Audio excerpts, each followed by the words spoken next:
vous salue encore une fois ce matin dans le bon nom du Seigneur Jésus-Christ. Avant de prendre notre pensée pour ce matin, nous voudrons juste commencer par faire un petit rappel de ce qui a été donné le dimanche passé, alors que le Seigneur a placé sur notre cœur de vous parler un peu autrement de l'Évangile, de parler des choses qui sont dans la pratique de la vie des gens, parce que je crois que Dieu nous a donné ici au temps de la fin un message complet, un message qui a traité de tous les aspects de la vie humaine. Le dimanche passé, nous avons commencé à parler sur l'épargne, non pas pour accumuler des biens passifs qui non seulement ne rapportent rien, mais en plus occasionnent constamment des dépenses. Mais nous avions plutôt parlé de l'épargne dans le sens d'épargner pour investir dans des biens actifs, c'est-à-dire des biens qui rapportent des intérêts ou des bénéfices considérables. Je vais donner un exemple des biens passifs. Un grand téléphone, smartphone, juste pour les appels, cela occasionne des dépenses pour les crédits et pour les mégas, et parfois pour naviguer sur les nets, et cela ne vous rapporte absolument rien. Un téléviseur de 60-100 pouces avec un abonnement du plus grand bouquet avec 400 ou 500 chaînes, alors qu'en réalité, vous ne suivez que 3 ou 4 chaînes sur cette télévision. Par exemple, 15 paires de chaussures, parmi lesquelles vous ne portez que quelques 2 ou 3, et il y en a qui font même une année sans que vous les ayez portées. Tout ça, c'est de l'argent bloqué inutilement.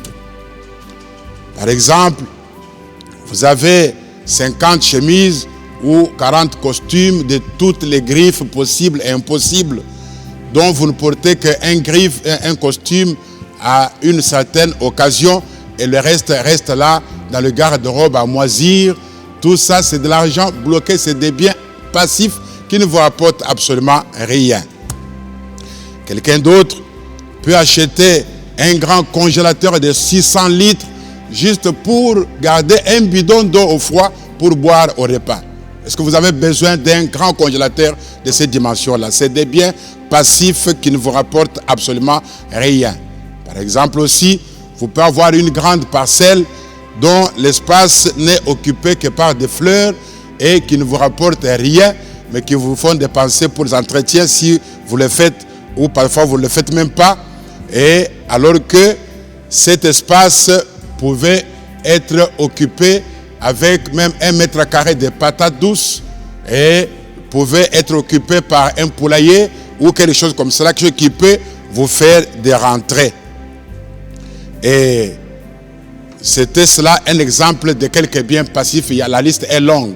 Vous pouvez avoir 3-4 voitures pour lesquelles vous devez payer les SONAS, les contrôles techniques, les cartes roses, les carburants, les entretiens, mais ça ne vous apporte absolument rien, mais juste pour les apparences. J'ai 4 voitures, j'ai 3 voitures, j'ai 5 voitures, ça ne vous rapporte absolument rien. C'est des biens passifs. Mais je parle de quelques biens actifs. Certains biens qui sont passifs actuellement peuvent être placés sur le compte des biens actifs. Par exemple, vous pouvez rentabiliser votre congélateur. Vous pouvez, et l'argent que vous dépensez inutilement dans les habits dont vous n'avez peut-être pas besoin, cet argent pouvait être investi dans 1 hectare de maïs, ou dans quelques poulets, ou dans un porc, ou dans une chèvre. Là, c'est des biens actifs, à moins que le véhicule fasse des rentrées. Et nous avions lu dans le message le temps de décision, prêché le 11 juin 1959, depuis le point 47 au point 49, Frère Branham dit ceci. Il dit, aujourd'hui, nous avons des histoires telles que devenir riche en une nuit.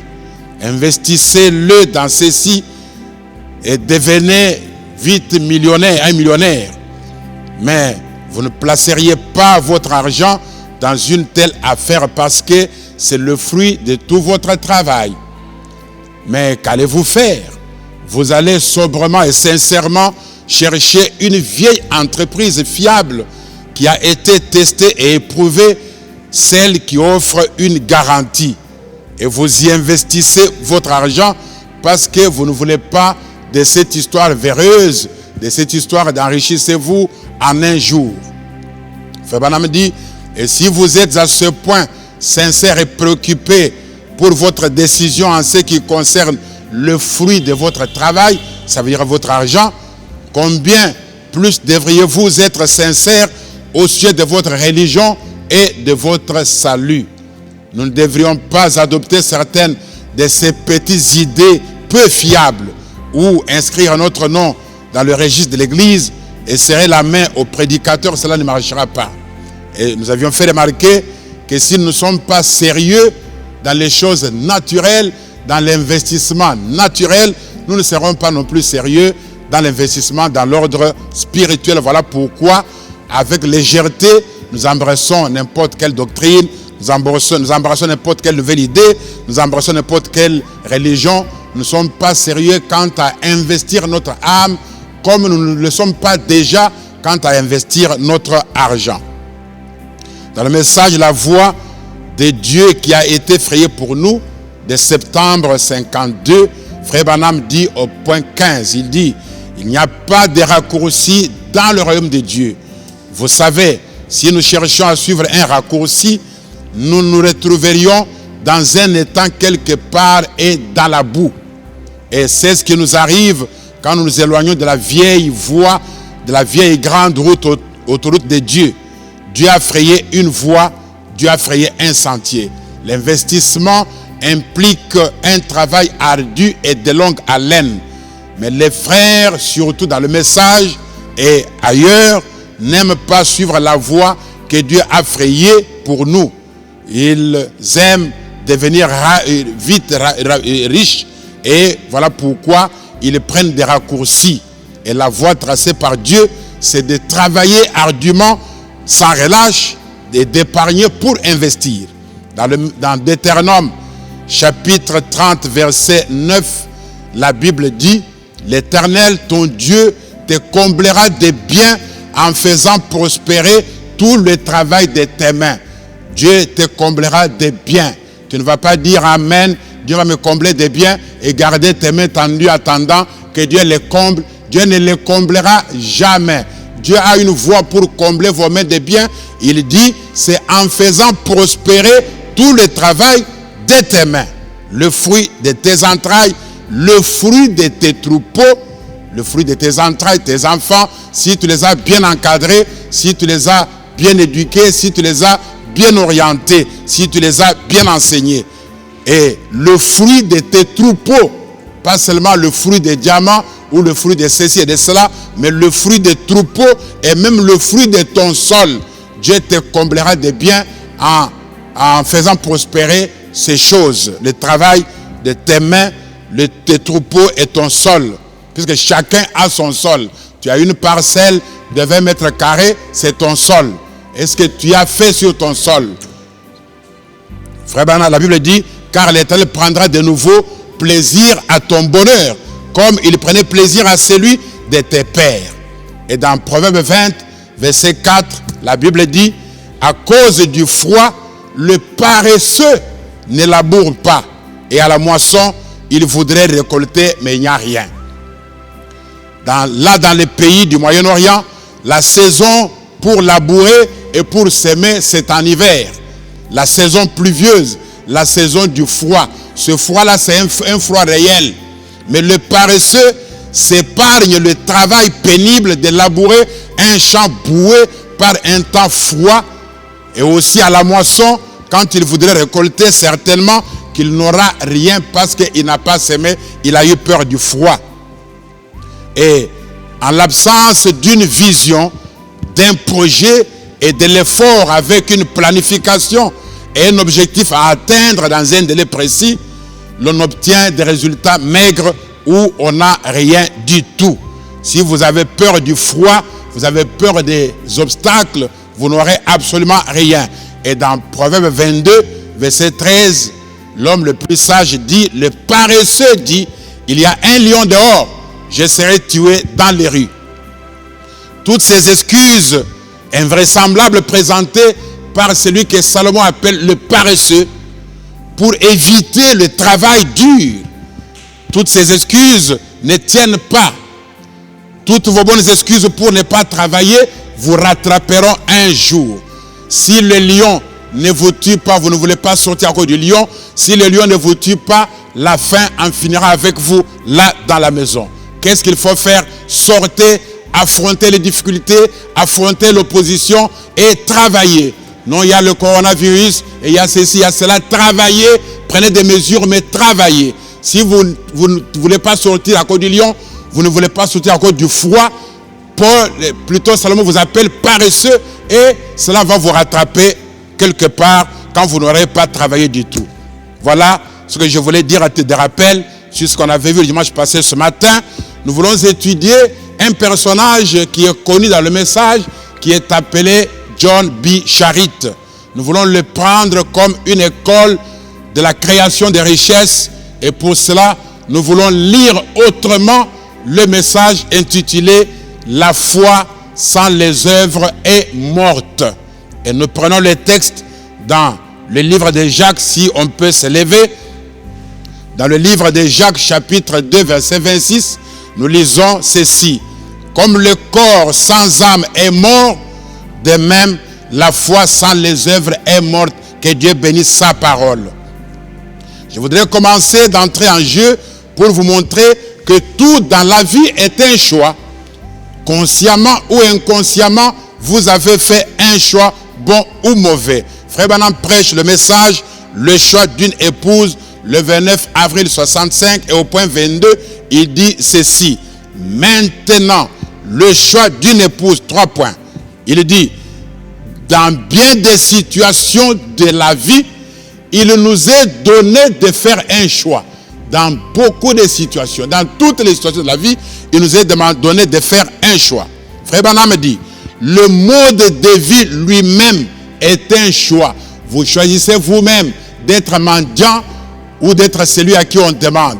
Vous choisissez vous-même d'être pauvre ou d'être riche. Vous choisissez d'être chrétien ou d'être païen. Vous choisissez vous-même le genre de vie, le mode de vie que vous voulez vivre. Vous choisissez cela vous-même. N'attendez pas que Dieu choisisse pour vous. Frère Branham dit, tout cela est un choix. Il dit, nous avons le droit de tracer notre propre voie, de choisir notre propre manière de vivre selon notre désir. Donc, consciemment ou inconsciemment, vous avez choisi de vivre dans l'état ou dans les conditions où vous vivez. Pourquoi? Parce que vous n'avez pas tenu compte des principes de Dieu. Et dans le message, l'expectative, c'est mon écriture que j'aime beaucoup.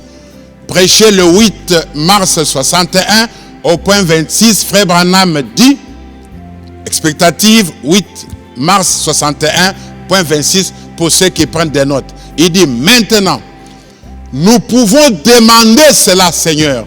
Vous demandez à Dieu quelque chose et croire cela, ce qui est bien. Quand vous demandez, vous devez croire. Mais écoutez la suite. Maintenant, après avoir prié et écrit, il dit, maintenant, aide-nous à travailler dans ce but-là.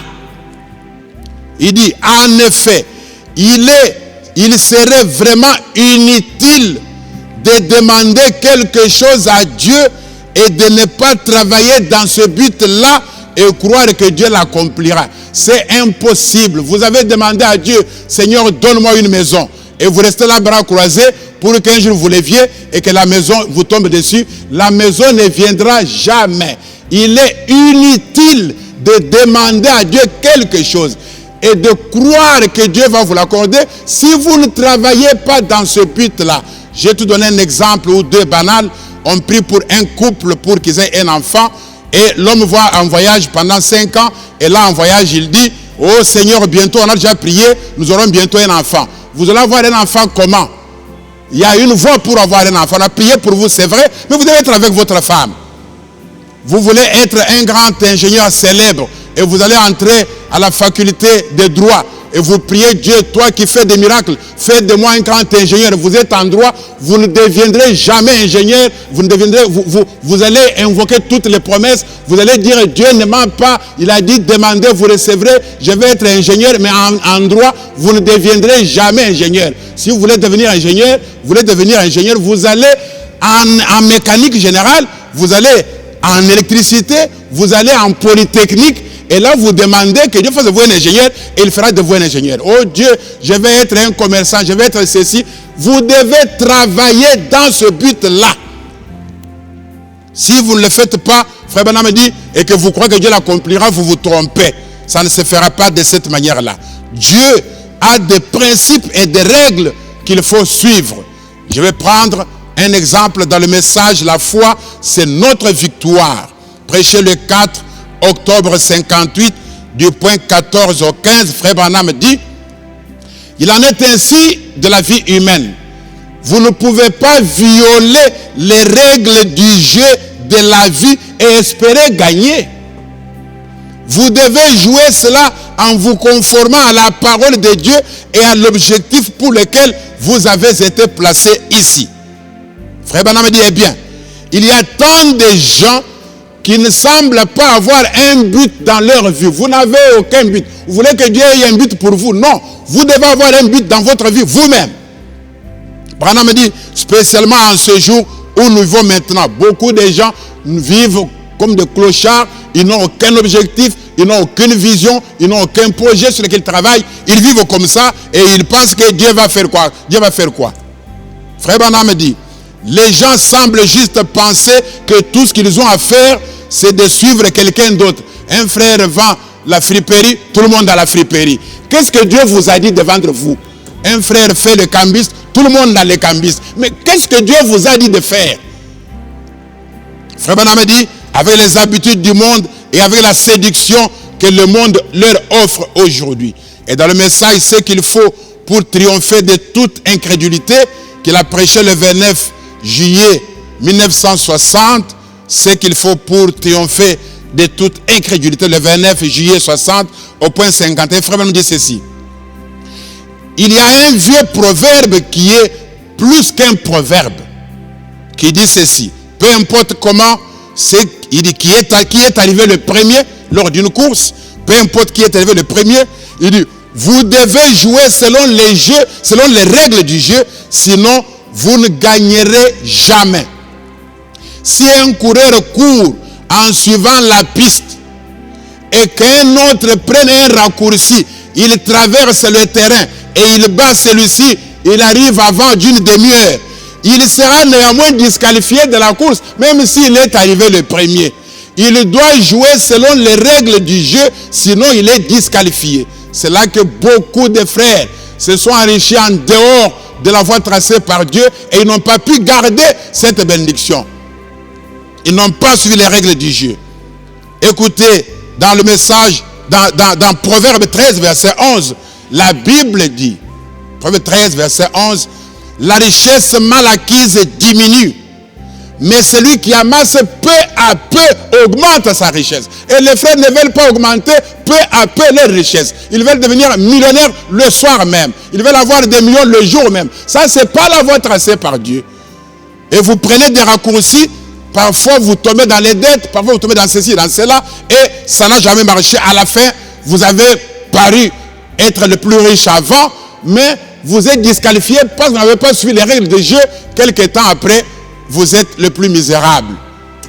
Maintenant, je voudrais parler de John B. Charit et nous allons dégager quelques principes en lisant autrement le message intitulé « La foi sans les œuvres est morte » prêché le 22 août 50. On ne terminera pas aujourd'hui. Je vais juste dégager quelques principes et le dimanche prochain, Dieu voulant, on va terminer.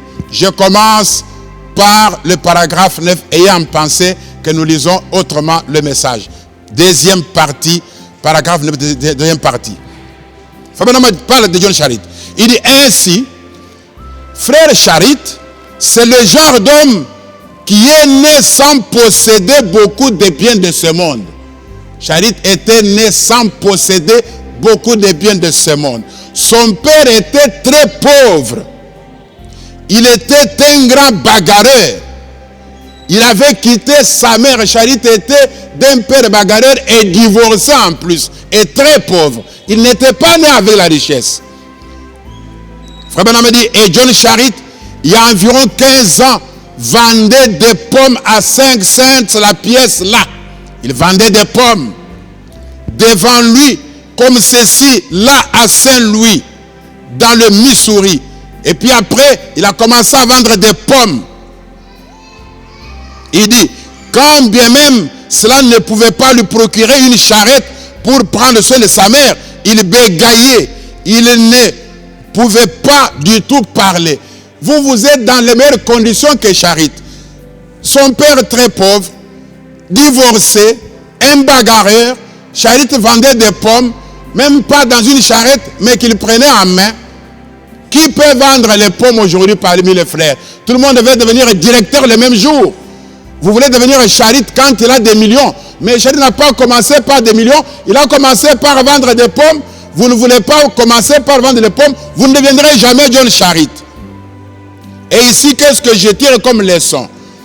Charit brise le mythe selon lequel il faut sortir d'une famille riche pour devenir riche. Non, on peut casser ça en suivant les principes de la parole. Ses parents étaient pauvres, très pauvres, même divorcés. Donc vous n'êtes pas obligé de devenir riche parce que vous êtes venu d'une famille de riches. Non, vous n'avez pas besoin de parents riches pour devenir riche. Charit n'était pas de parents riches. Charit vendait des pommes. Oh, le chemin pour monter se trouve en bas. Le chemin de l'élévation se trouve en descendant. La création même de Dieu commence par la vie la plus basse, comme on l'a vu l'autre fois. Comme par évolution, il commence par les tétards et ainsi de suite. Mais vous voulez commencer par de grandes choses au même moment. Non, le chemin pour monter se trouve en bas. Tant que vous ne voulez pas descendre, vous ne monterez jamais. Et si vous vous élevez vous-même, vous fabriquez une sorte de richesse, Dieu vous confondra quelque part. C'est la première leçon que je voudrais qu'on tire, c'est que vous n'êtes pas obligé de venir d'une famille riche pour devenir riche. Au point 10, Frère Branham dit, bien, il s'est mis à chercher le Seigneur lorsqu'il était encore un jeune garçon. Alors que tous les garçons de son âge sortaient et à différents endroits avec des jeunes filles. Les garçons de son âge sortaient avec les jeunes filles. Et Charit lui a dit, Seigneur, moi, je te fais confiance. Ce serait affreux pour moi d'aller essayer de parler aux jeunes filles. Mais je vais me marier et avoir des enfants. Je vais te servir. Donne-moi une femme.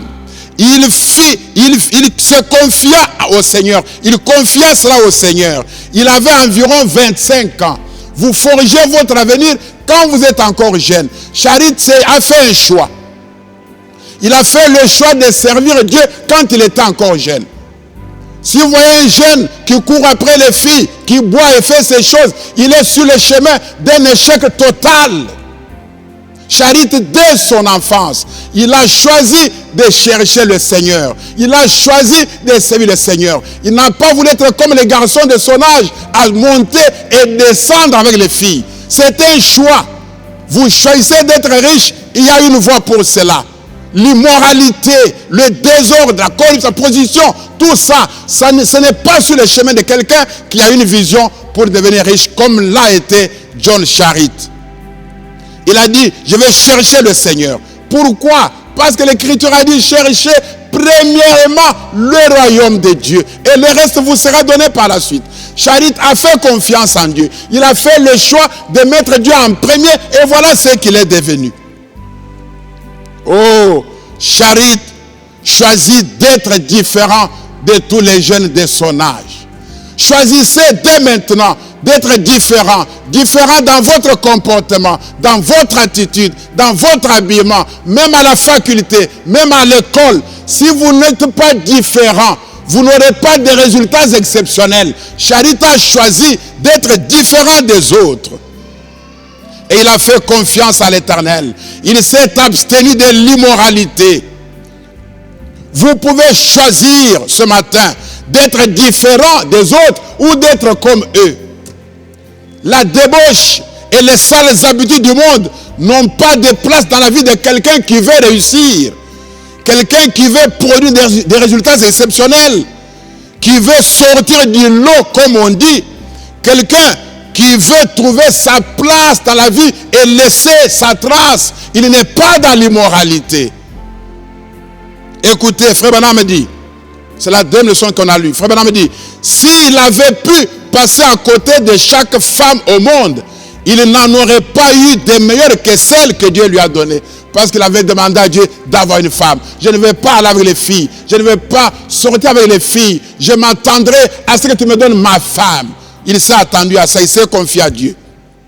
Mais s'il avait pu passer à côté de chaque femme au monde, il n'en aurait pas eu de meilleure que celle qu'il a. Dieu lui a donné une charmante petite épouse. Parce qu'il avait fait confiance en Dieu. Toi, tu te maries. Toi-même, tu te donnes toi-même ta femme. Ce n'est pas Dieu qui te l'a donné. Dieu doit te donner une charmante petite. Vous comprenez pourquoi il faut une femme donnée par Dieu. Mais une chose importante est qu'il aimait tellement les enfants. Et sa femme était stérile. Il s'était marié, ça faisait beaucoup d'années. Ça faisait 17 ans de mariage sans enfant. Écoutez, il a laissé de vendre les pommes. Maintenant, il casse le béton dans la rue. Il cassait du béton dans la rue à 25 cents par heure pour gagner sa vie. Maintenant, écoutez, pourquoi il faut avoir une bonne femme? Ils avaient épargné l'argent. C'est lui qui vendait les pommes. C'est lui qui cassait les pierres. Mais il avait une charmante épouse. On dit qu'ils avaient épargné lui et sa femme. Mais c'est lui qui travaillait. Mais ils ont épargné avec sa femme. Ils ont acheté une petite maison de 3 pièces. Je pense que cela coûtait environ 1500 $ à l'époque de la crise. Écoutez, quelqu'un qui gagne juste quelques cents pour acheter une maison de 1500, ça a pris l'économie de combien de temps? Donc la patience, la persévérance, l'endurance. Ils ont payé, jusqu'à ce qu'ils ont tout réglé. Ici, Charit avait une bonne femme. Une bonne femme fait partie des facteurs de la réussite dans la vie de tout homme. Charit, casseur de béton. Charit, vendeur de pommes. Il épargne pour se faire un fonds d'investissement. Il n'épargnait pas pour payer un téléviseur plus grand que celui de tel ou de celui de tel. Le problème est que nous ne voulons ni commencer par casser les pierres, ni par vendre les pommes. Nous ne voulons pas faire un travail apparemment ridicule. Cependant, le fonds d'investissement doit venir de vos propres épargnes. Charit n'est pas allé emprunter à une maison de microfinance. Il n'est pas allé demander à son grand frère. Il a cassé les pierres, il a vendu les pommes, il a épargné. Votre fonds d'investissement doit venir de vos propres épargnes et non d'un crédit de finca ou d'advance, ni d'une dette quelconque. Remarquez, il est dit qu'ils avaient épargné, lui et sa femme. Sa femme n'était pas le genre de femme qui ne supporte pas de savoir qu'il y a un sou dans cette maison. Elle va créer tous les besoins inutiles et improductifs jusqu'à ce que tout soit dépensé, alors elle est à l'aise. Ça, ce n'est pas une femme qui peut aider son mari à réussir. C'est pourquoi on dit, Charit et Sam, ils avaient épargné.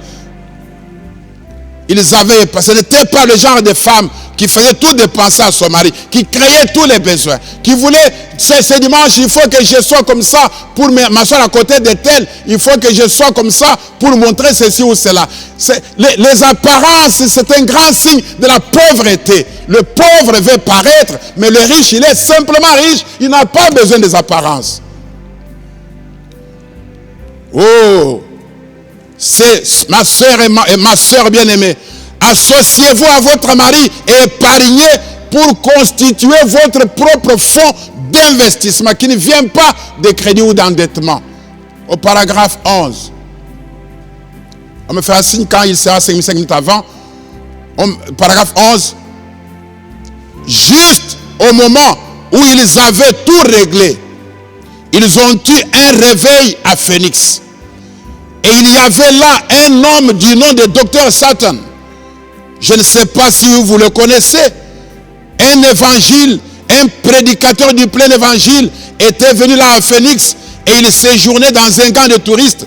Et le Seigneur apparut à Frère Charit dans une nuit dans un songe et lui dit, prends ton argenterie, ça veut dire les assiettes et le couvert et tout ça, tes vêtements et ta femme, ensuite quitte ta maison et remets cette maison au prédicateur que voici. Pensez-y. Après environ 10 ans de dur labeur pendant la crise, faisant de l'épargne et déployant des efforts, et le Seigneur lui dit de remettre cette maison au docteur Satan, qui était un prédicateur réputé. Frère Charit a dit, d'accord Seigneur. Il alla auprès de sa petite compagne et lui dit, chérie, le Seigneur m'a parlé et m'a dit de remettre cette maison, notre maison, de prendre juste notre argenterie et nos vêtements et de remettre la maison au docteur Satan. Quand il est allé en parler à sa femme a dit, d'accord, voilà pourquoi il vous faut une femme que Dieu vous a donnée. Sa femme a dit, d'accord chérie. Et elle crut en son mari. Toi, ta femme ne te croit même pas. Qui va te croire si ta femme ne te croit pas? Elle crut en son mari et dit, si le Seigneur t'a demandé de le faire, c'est que Dieu a autre chose à faire pour nous. Quelle leçon nous tirons ici? On s'arrête là-bas, on va continuer dimanche prochain. Charit croit en Dieu et sa femme croit en lui. Quel foyer merveilleux. Maintenant, nous pouvons considérer que Charit, après avoir donné cette maison, il a fait faillite ayant perdu tous les produits pour lesquels il avait travaillé et épargné. Mais quelle attitude, c'est là que je voudrais terminer, quelle attitude avait eu Charit devant cette maison qu'il a donnée, qui était le produit de tout le travail. Sa réaction face à cette perte, si on peut dire qu'elle avait perdu, en ce moment difficile. La perte en soi n'est pas un problème. Elle peut arriver dans n'importe quelle circonstance. Même si vous n'avez pas péché, la perte peut arriver. Mais comment comprenez-vous la perte? Si vous la comprenez comme la fin du monde, ça en sera une certainement pour vous. Ce sera la fin du monde. Mais si vous comprenez la perte comme une nouvelle opportunité de faire confiance en Dieu, de recommencer avec foi et d'apprendre de cette perte, dans ce cas-là, le succès est à votre porte. Charit n'est pas allé s'agiter, montant et descendant. La perte est arrivée. C'est une nouvelle occasion que Dieu vous offre de lui refaire confiance, de vous confier en lui et d'apprendre, tirer des leçons de cette perte et d'aller de l'avant. Voilà la leçon qu'il faut tirer ici. Et dimanche prochain, nous allons continuer avec d'autres leçons. Il m'en reste 7 sur John Charit que nous pourrons bosser le dimanche prochain, Dieu voulant. Si ceci peut vous aider, je serai comblé. Prions le Seigneur. Dieu bien-aimé, bénis cette parole dans le cœur de ton peuple. Multiplie la sauveur divin, Dieu bien-aimé. Dis bien dans leur cœur ce qui n'a pas été bien dit. Tout pour ta gloire, j'ai pris. Au nom de Dieu notre Dieu. Amen. Dieu bénisse dimanche prochain.